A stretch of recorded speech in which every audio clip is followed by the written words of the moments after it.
கண்ணுக்குரு வண்ணக்கிளி காதுக்குரு காணக்குயில் நெஞ்சுக்குரு வஞ்சி கொடி நான் தானையா தத்தித்தவளும் தங்கச்செமிழான் பொங்கி பெருகும் சங்கத்தமிழான் முத்தம் தர நித்தம் வரும் நட்சத்திரம் யாரோடு இங்கே எனக்கு என்ன பேச்சு நீதானே கண்ணா நான் வாங்கும் மூச்சு வாழ்ந்தா. ஹாய் ஹலோ ஃப்ரெண்ட்ஸ், எல்லாருக்கும் வணக்கம், வெல்கம். எல்லாரும் எப்படி இருக்கிறீங்க? நாங்க நல்லா இருக்கோம், நீங்க எல்லாருமே நல்லா இருப்பீங்க நம்புறோம். ஓகே ஃப்ரெண்ட்ஸ், இன்னைக்கு எங்க வீடியோல என்ன பார்க்க போறீங்கன்னு சொன்னா சுவையான பஞ்சு போல ரவா இட்லி தான் செய்ய போறோம். இலங்கையில நாங்க செய்வோம் சூப்பரான ரவா இட்லி. அது எப்படி செய்ய போறோம்னு பாக்குறதுக்கு முன்னாடி நீங்க இப்பதான் ஃபர்ஸ்ட் டைம் எங்க சேனலை பாக்குறீங்கன்னு சொன்னா அப்போ மறக்காம சூப்பர் சோஸ் சப்ஸ்கிரைப் பண்ணுங்க. அப்படியே பக்கத்துல இருக்க பெல் சிம்பிளையும் கிளிக் பண்ணுங்க. இந்த ரவா இட்லிக்கு பாத்தீங்கன்னு சொன்னா தேங்காய் சட்னி தான் செய்ய போறோம். ஆனா இவருக்கு அது பிடிக்காது லேசில. அதில் பாத்தீங்கன்னு சொன்னா தக்காளி பழம் வெள்ளப்பூடெல்லாம் போட்டு இவருக்கு ஒரு சட்னி. நானும் சாப்பிடுவேன் சரியா. அது ரெண்டு வகை சட்னி, ரவா இட்லி செம்ம டேஸ்டா இருக்கும். வாங்க கடை கடைன்னு செய்யலாம். நல்லா பஞ்சு மாதிரி மெத்து மெத்துன்னு ரவா இட்லியா ஒடிவாங்க கடைன்னு செய்யலாம். ரவா இட்லிக்கு உளுந்து ஊற வைக்க போகிறேன். இந்த டம்ளரால் ஒரு டம்ளர் உளுந்து எடுக்கிறேன்.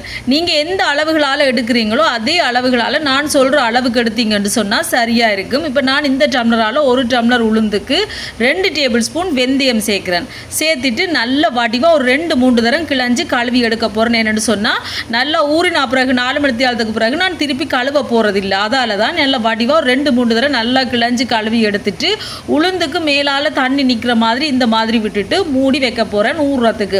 ஒரு 4 மணி நேரத்துக்கு நல்லா இந்த உளுந்து ஊறட்டுக்கும். அதுக்கு பிறகுதான் இதை நீ அரைக்கணும். இதில் பார்த்தீங்கன்னு சொன்னால் ரவை எடுக்கிறேன். ரவையை அவிச்சு போட்டு தான் இந்த இட்லிக்கு நாங்கள் சேர்க்கிறது. அதில் பார்த்தீங்கன்னு சொன்னால் 1 கப் உளுந்துக்கு பார்த்தீங்கன்னா இதே டம்ளரால் 2 டம்ளர் ரவை எடுக்கிறேன். ரவையை நான் அரிச்சு போட்டு தான் எடுப்பேன். ஏன்னு சொல்லுங்கள், ரவையிலையும் பார்த்தீங்கன்னு சொன்னால் சின்ன சின்ன புழுக்கள் வண்டுகள் எல்லாம் கூடுதலாக இருக்கிறது. ஆனால் இது நான் சரவணா ஸ்டோரில் தான் வாங்கினேன். நல்லா தான் இருக்கும். எங்கே வாங்கினாலும் நாங்கள் என்ன திண்டானா அரிச்சு போட்டு பாவிக்கிறது நல்லம் இல்லையா. அதால் நான் நல்ல வடிவாக ரவையை அரிச்சு பார்த்தேன். எந்த ஒரு பூச்சி புழுக்கள் எதுவுமே இல்லை. அதுக்கு பிறகு பார்த்தீங்கன்னு சொன்னால் இந்த மாதிரி அரிச்சிட்டு நான் இதை அவிய வைக்க போகிறேன். நீங்கள் ஸ்கீமரில் கூட அவிய வைக்கலாம். ஸ்கீமரில் ஒரு துணி விரித்து போட்டு அதில் போட்டு கூட அவிய வைக்கலாம். அப்படி இல்லைன்னு சொன்னால் ஸ்கீமரில் ஒரு பேப்பரை விரித்து போட்டு நல்ல மாட்டுத்தாள் பேப்பர் இருக்கும் அதை விரித்து போட்டு கூட நீங்கள் அந்த ரவையை அரிச்சு போட்டு அதில் போட்டு அவிய வைக்கலாம். நான் இன்றைக்கு பார்த்தீங்கன்னா நீத்துப்பட்டியில் தான் நான் அவிச்சு எடுக்க போகிறேன். இதோட பார்த்தீங்கன்னு சொன்னால் இன்னொரு பேக்கெட் ரவையும் வாங்கி கொண்டு வந்தேன். அதை மூடி போத்தில் போட்டு வச்சுட்டேன். ஏன்னு சொல்லுங்கள், ரவை கண்டிப்பாக இருக்கணும். திடீரெண்டு உப்புமா செய்யலாம், ஏதாவது செஞ்சு சாப்பிடலாம் இல்லை. அதில் பார்த்தீங்கன்னு சொன்னால் இன்னொரு 1/2 கிலோ ரவை வாங்கி கொண்டே வந்து அதை போட்டு வச்சுட்டேன் போத்தில். இப்போ நான் அரிச்ச ரவையை பார்த்தீங்கன்னு சொன்னால் இந்த நீத்துப்பட்டி அவிக்கிற நீத்துப்பட்டி வாங்கியிருந்தேன் தானே, அதில் தான் போட்டு அவிக்க போகிறேன். மற்ற நீத்துப்பட்டி என்ன கொஞ்சம் அந்த ஓட்டைகளால் ரவை கொட்டுண்ட பார்க்கும். அதால் தான் இப்போ இதுக்குள்ள பார்த்தீங்கன்னு சொன்னால் ரவையை அப்படியே கொட்டி போட்டு அவிய வைக்க போகிறேன். அப்படி இல்லைன்னு சொன்னால் நீங்கள் ஒரு சீலை துணியில் சுற்றி போட்டு கூட இந்த நீத்துப்பட்டிக்குள்ளே வச்சு கூட நீங்கள் அவிச்சு எடுக்கலாம்.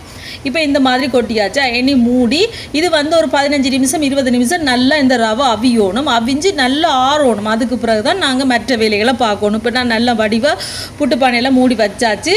இது ஒரு 15 நிமிஷம் 20 நிமிஷம் நல்லா அவியட்டுக்கும் இந்த ரவை.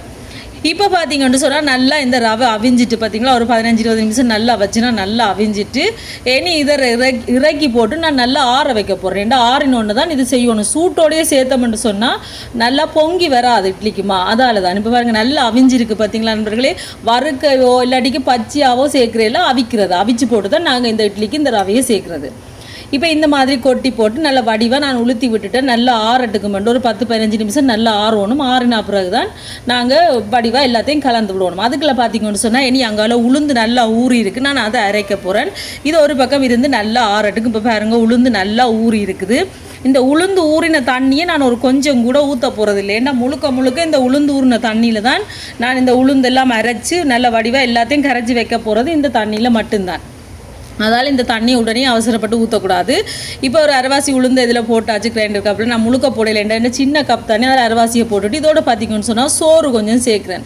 காலையில் வடித்த சோறாக இருந்தாலும் பரவாயில்ல, நீங்கள் உடனே சமைச்ச சோறாக இருந்தாலும் பரவாயில்ல, கொஞ்சம் சோறு சேர்த்துட்டு உளுந்தூர்ன தண்ணியை மேலால் விட்டு நல்லா அரைச்சி எடுக்க போகிறேன்னு பட்டா. இவ்வளோ தண்ணி தான் விட்டு அரைக்கணும் அப்படின்றலாம் இல்லை. ஏன்னா ரவைக்கு பார்த்தீங்கன்னு சொன்னால் கூடுதலாக தண்ணி விட்டு அரைச்சாலும் ரவை உறிஞ்சும், அதால் பரவாயில்லை. நல்லா நிறைய தண்ணி விட்டு நான் இந்த மாதிரி நல்லா பட்டா அரைச்செடுக்கணும். நறுவல் எல்லாம் அரைச்செடுக்க இல்லைன்னா நல்லா பட்டாத்தான் அரைச்செடுக்கிறேன். அரைச்சிட்டு இப்படி ஒரு அகலமான பாத்திரத்தில் சேர்க்க வேண்டியதான். இந்த மாதிரி சேர்த்து போட்டு இங்கெல்லாம் பார்த்தீங்கன்னு சொன்னால் ரவை அவிஞ்சு நல்லா ஆறி இருக்குது பார்த்தீங்களா. அதே மாதிரி மீதம் இருக்கிற உளுந்தே நான் அரைச்சி எடுத்துட்டேன். இங்கே இனி நான் ரவையை இதோட சேர்க்க போகிறேன். அவிச்சு வச்சிருக்கிற ரவையை பார்த்தீங்கன்னா இந்த அரைச்ச உளுந்தோட சேர்க்க வேண்டியதான். நான் இப்போ சோறு தான் சேர்த்துருக்கேன். உங்கள்கிட்ட சோறு இல்லைன்னு சொன்னால் நீங்கள் கொஞ்சமாக இந்த உளுந்து அரைக்கிறதுக்கு முதல் ஒரு 10 நிமிஷத்துக்கு முதல் அவல் இருந்துச்சுன்னா கொஞ்சம் அவலை ஊற வச்சிங்கடா, தண்ணியில் ஊற வச்சு போட்டு அதை போட்டு கூட அரைச்சி நீங்கள் எடுக்கலாம். நான் சோறு போட்டு அரைச்சிருக்கிறேன். சோறு அரைச்சி எடுக்க இன்னும் நல்லா இருக்கும். இப்போ பார்த்தீங்கன்னு சொன்னால் அவிச்சு வச்ச ரவி எல்லாத்தையும் இந்த உளுந்தோட சேர்த்தாச்சு. அரைச்ச உளுந்தோட சேர்த்து கையால் தான் கலந்து விடணும். கரண்டிகளாலையெல்லாம் கலந்து விடக்கூடாது. நாங்கள் கையால் எவ்வளவுக்கு கலக்குறோமோ அவ்வளோத்துக்கு நல்லா எந்த மாவுமே பொங்கி வரும். இந்த இட்லி மாவை ரவை இட்லி மாவாக இருந்தானே, அப்படி இல்லைன்னு சொன்னால் அரிசி போட்டு நாங்கள் செய்கிற இட்லிண்டானே எதுண்டானே கையால் தான் கலந்து விடணும். இந்த மாதிரி நல்லா கலந்து விடுறேன். இப்போ பாருங்க திக்காக இருக்கு. என்னென்னு சொன்னால் ரவை வந்து நல்லா தண்ணியை உறிஞ்சும். அதுக்கு பிறகு தண்ணி காணாமல் இருந்துச்சுன்னு சொன்னால் அந்த உளுந்து ஊற வச்ச தண்ணி இருக்குது தானே, அதையே கொஞ்சம் கொஞ்சமாக விட்டு மறுபடியும் நான் இப்படி கலந்தெடுக்கிறேன். சில ரவைகள் பார்த்தீங்கன்னா இந்த கட்டி கட்டி மாதிரி இருக்கும் அவியேக்கில், அது எல்லாத்தையும் நல்ல வடிவாக கையால் நசிச்சு இந்த மாதிரி நல்லா கலந்து விடணும். நல்ல வடிவாக இப்படி கலந்து விடணும். பார்த்தீங்களா, நல்ல அகலமான பாத்திரமாக எடுத்தோம்னா தான் பொங்கி வரும். நான் முதல் இந்த பாத்திரம் தான் எடுத்தேன். அதுக்கு பிறகு நான் மற்ற பாத்திரத்தில் மூடி வச்சுட்டேன்னு சொன்னோம். அது நல்ல வடிவாக ஃபிட்டாக மூடுபடும். இதில் மூடுறதுக்கு எனக்கு மூடி செட் ஆக இல்லையா, அதோட மற்ற கிண்ணத்துக்கு தான் நான் பிறகு மாற்றினான். தண்ணி காணாமல் இருந்தால் கொஞ்சம் கொஞ்சமாக உளுந்தூர்ன தண்ணியிலே கொஞ்சம் கொஞ்சமாக விட்டு இந்த மாதிரி நான் கரைச்செடுக்கிறேன். உப்பு எதுவுமே சேர்க்க இல்லை. உப்பு வந்து நான் இட்லி அவிக்கேக்கு தான் நான் உப்பு சேர்க்க போகிறேன். இப்போ பாருங்கள் நல்லா எல்லாத்தையும் கலந்து விட்டாச்சு. இனி இதை மூடி வைக்க வேண்டியதான். மூடி வச்சு போட்டு நாங்கள் நல்லா பொங்கி வந்தோன்னா அவிக்க வேண்டிய ஒரு 12 மணித்தியாலும் அப்படி மூடி வச்சா சரி. நான் காலையில் தான் மூடி வச்சு நான் அரைச்செல்லாம் மூடி வச்சேன்னா பின்னேரம் பார்த்தீங்கன்னு சொன்னால் ஒரு 7-8 மணிக்குள்ளே நல்லா பொங்கி வந்துட்டு இவ்வளோ உளுந்தூர்ன தண்ணி மிச்சம் பார்த்தீங்களா, அதில் தான் அரைச்சி எடுத்துருக்குறேன். இப்போ பாருங்க நான் அரைச்சி வச்சேன். நான் எல்லாம் எப்படி பொங்கி வந்திருக்கேன்ட்டு பாருங்க நண்பர்களே. இங்கே எப்படி பொங்கி வந்திருக்கு பார்த்தீங்களா, பாருங்க எப்படி பொங்கி வந்திருக்கேன்ட்டு. பார்த்தீங்க நண்பர்களே, இதை நாங்கள் ஒருக்கா கரைச்சி விட்டுட்டு பார்ப்போம். கொஞ்சம் இறுக்கமாக இருந்தால் கொஞ்சம் தண்ணி விட்டு அந்த இட்லி மாப்பதத்துக்கு எடுக்கலாம். பார்த்தீங்களா எப்படி பொங்கி வந்தது, கரைக்க எப்படி குறைஞ்சிட்டேன்னு பார்த்தியா. கொஞ்சம் தண்ணி விடுவோமா, கொஞ்சமாக தண்ணி சேர்க்குறேன் நண்பர்களே, ஆக கூட சேர்க்க போகிறதில்ல காணும். இனி இதுக்கு உப்பு சேர்க்கணும். இதுக்கு தாளித்து போட்டும் நீங்கள் இட்லி அவிக்கலாம். நாங்கள் தாளிக்க இல்லை, உங்களுக்கு விருப்பம் வேண்டாம் தாளித்து போட்டும் வைக்கலாம். உப்பு தேவையான அளவுக்கு சேர்த்துட்டு நல்லா கலந்து விட வேண்டியா.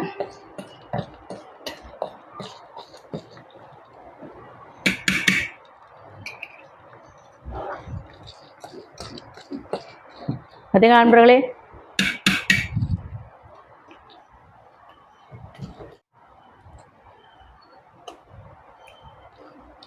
இப்போ கலந்து விட்டாச்சு. நாங்கள் இட்லியை ஊற்றி வச்சுட்டு இங்கெல்லாம் சட்னியை ரெடி பண்ணுவோம்.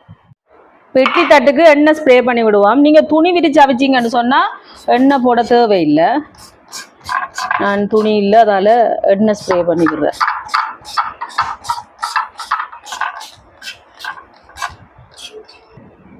பார்த்தீங்களா, எல்லா இடம் இப்படி போட்டு விட்டாச்சு. வச்சு போட்டே ஊற்றுவோம். இது வைக்கலாம் டக்குன்னு டாம்பி.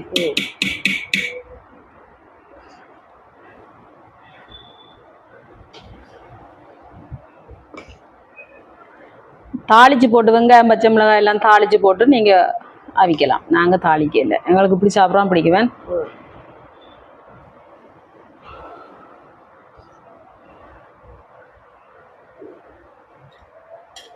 பார்த்தீங்களா, வெப்பம் முழுக்கு. அடுத்தது வந்து நான் வச்சு போட்டு தான் ஊற்றுவேன். ஏன்னா தூக்கி வைக்கலாமே டயரு. அப்போ ஊற்றி போட்டு வைப்பமே வடிவா கிட்ட வச்சு. அப்படிதான் அவங்க செட் பண்ணியிருக்காங்க. அங்கட மற்ற சில்வர் கஷ்டம் கொஞ்சம் வைக்கிறது நேரா. இது வந்து அப்படி அந்த கோணல் அப்படியே பெருசு பெரிய பெரிய தட்டு வைக்கணும்.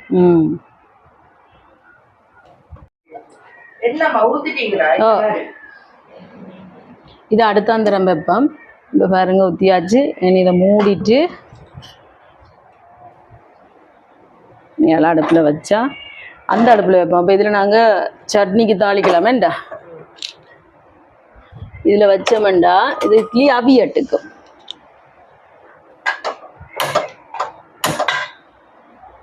இப்போ இதில் இட்லி அவியட்டுக்கும். இதில் பாருங்க வெங்காயம் எல்லாம் வெட்டி வச்சிருக்கிறேன். இது தக்காளி சட்னி, அதுக்கு பிறகு இது சித்த மிளகாய் சட்னி. வாங்க கடகடன்னு ரெடி பண்ணலாம். எண்ணெய் சூடாயிட்டு இங்கே பாருங்க, இது வந்து எந்த அஞ்சரைப்பட்டு இன்றைக்கு தான் பாவிக்கிறேன். ஏன்னு சொல்லுங்க, வாங்கி இவ்வளவு நாளும் என் மகள் விளையாடி கொண்டு திரிஞ்சவள். என் மகள் தரவே மாட்டேன்ட்டாள் நண்பர்களே. கொண்ட விளையாடி கொண்டு திரிஞ்சவள்.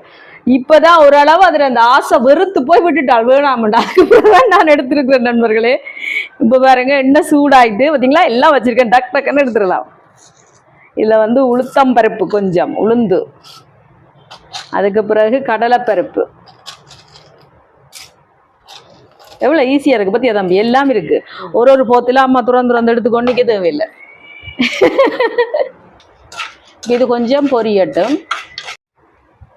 இதோட கருவேப்பிலை, உள்ளி,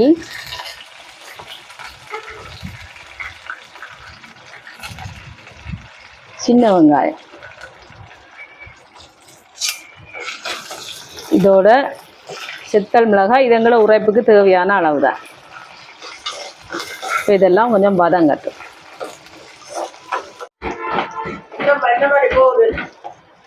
வெங்காயம் வதங்கிட்டுது. தக்காளி பழம் சேர்ப்போம்.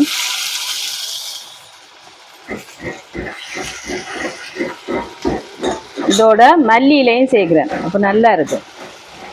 இதையே போடுவோம். நல்லா அரைக்கிறது தானே.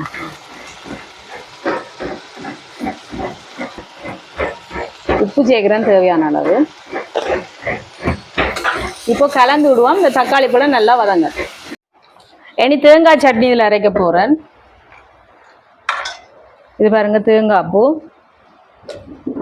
நடு தேங்காய் பூவாக திருப்பி எடுத்துருக்குறோம், கரால் இல்லாமல்.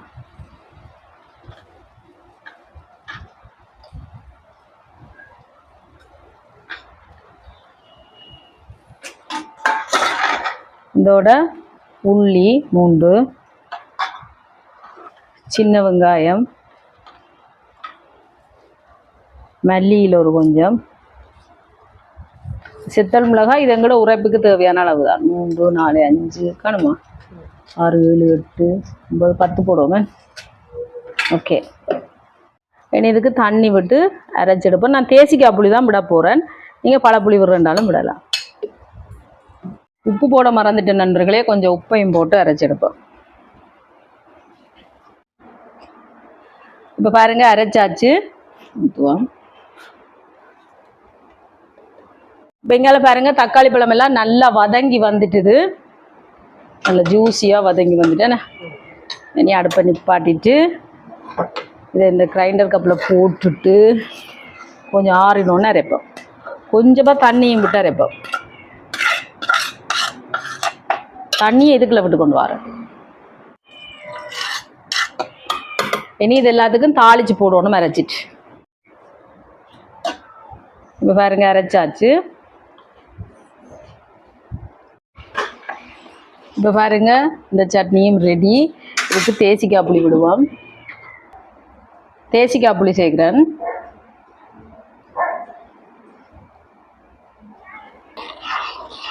கலந்து விடுவோம். ரெண்டுக்கும் தாளிச்சு போட போகிறேன். இது பார்ப்போமா உப்பு எப்படி இருக்குன்னு.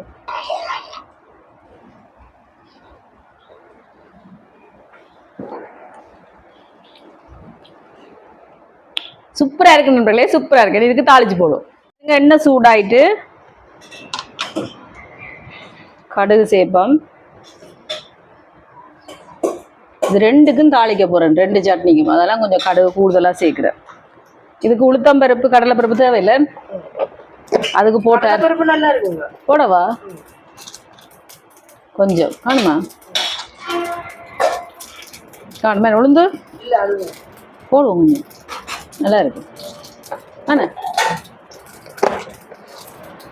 இதோட செத்தல் மிளகாய்,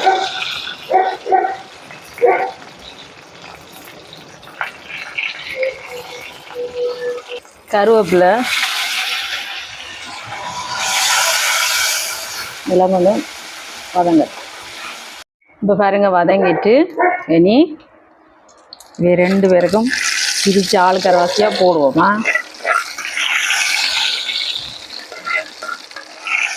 நான் கூடுதலாக இந்த எண்ணெயில விட மாட்டேன் நண்பர்களே.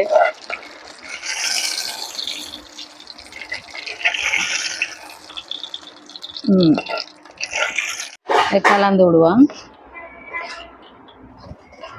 இந்த செத்தல் மிளகாய், இந்த தாளிச்ச செத்தல் மிளகாய் நல்ல டேஸ்டாக இருக்கும் சாப்பிடுங்க நம்பி. நல்லா ஊறி நல்லா இருக்கு.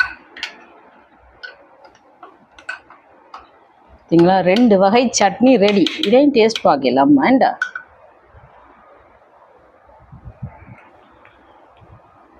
இதுதான் நல்லா இருக்கு. அப்போ இது இவ்வளோத்தையும் நான் சாப்பிட்றேன், நீ இதை சாப்பிடுன்னு. இங்கே பேர் நல்லா இருக்கு. இவருக்கு பிடிச்ச சட்னி நண்பர்களே. எப்படி இருக்கு? சூப்பராக இருக்கு. இட்லியா வீட்டும் ரெடியா சொல்கிறேன் இல்லையா? சத்தம் இல்லாமல்ண்டா எனக்கே தெரியும்.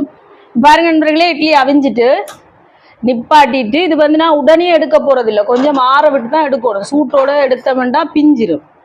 அதால தான் என்னடா வருது இல்லை. பார்த்தீங்களா? இனி இதை இறக்கி வச்சுட்டு நண்பர்களே கொஞ்ச நேரம் ஆறினோன்னா எடுப்பேன். நான் சூட்டோடு எடுத்தோம்னா பிஞ்சிடும். அதால தான் இனி இட்லி எடுக்க போகிறேன் நண்பர்களே. பாருங்க, அப்படியே சும்மா பவுஸ் குட்டி மாதிரி வரும். பார்த்தீங்களா? ஒன்று மொட்டை இல்லை, மொட்டை இல்லை. எப்படி சாஃப்டாக இருக்குது பார்த்தீங்களா நண்பர்களே? ஒட்டாது. நாங்கள் கீழே எண்ணெய் பூசி விட்டு நாங்கள் தானே மற்றது ஆறினோன்னு தானே எடுக்கிறோம். சூட்டோடு எடுத்தோம்னு சொன்னால் பிஞ்சிடும், ஒட்டுப்பட்டு. இதனால் பூ மாதிரி வந்துருங்க பார்த்தீங்களா?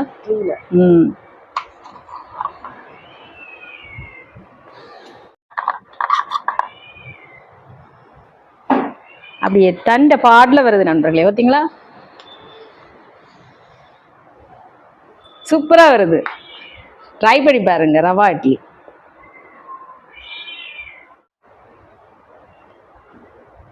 சாப்பாடு ரெடி. நான் இனி சாப்பிட போகிறேன். பாருங்க இட்லியை.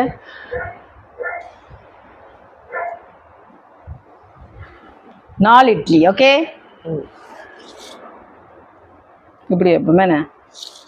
அதுக்கு பிறகு தம்பீர சட்னியில் கொஞ்சம் அவ்வளோதான் காணும் காணும். அதுக்கு பிறகு இங்கே தேங்காய் சட்னி. இதுவும் நல்லா இருக்கும், இவருக்கு தான் பிடிக்காது.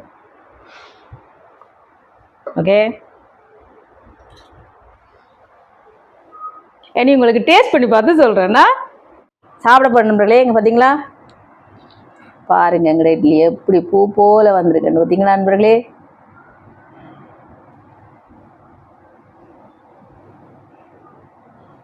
இந்த சட்னியில் சாப்பிடுவோம் ஃபர்ஸ்ட்.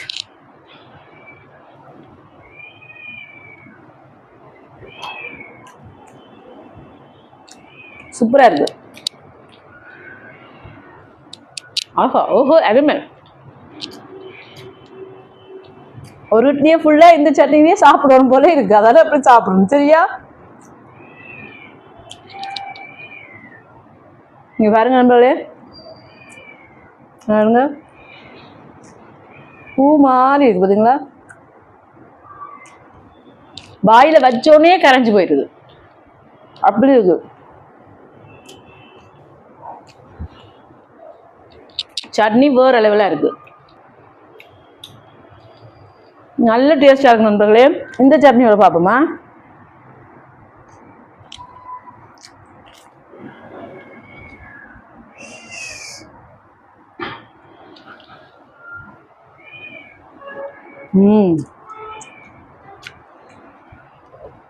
தேங்காய் சட்னி, தேங்காய் சட்னி தான் செம்மையா இருக்கு நண்பர்களே, செம்மையா இருக்கு. இங்க இப்படி குழாச்சும் சாப்பிடலாம் பாருங்க. அந்த தேசிக்காய் புளி வாசமெல்லாம் செம்மையா இருக்கு.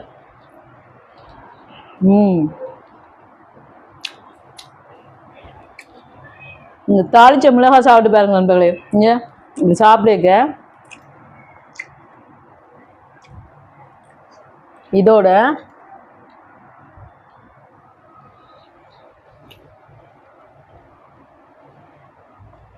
நல்லா இருக்கும். நல்ல எண்ணெயில் மொரண்டு பொரிஞ்சு ஃப்ரெண்ட்ஸ், சாப்பிடக்க அப்படி டேஸ்டாக இருக்கும் இந்த தாளிச்ச மிளகாய்.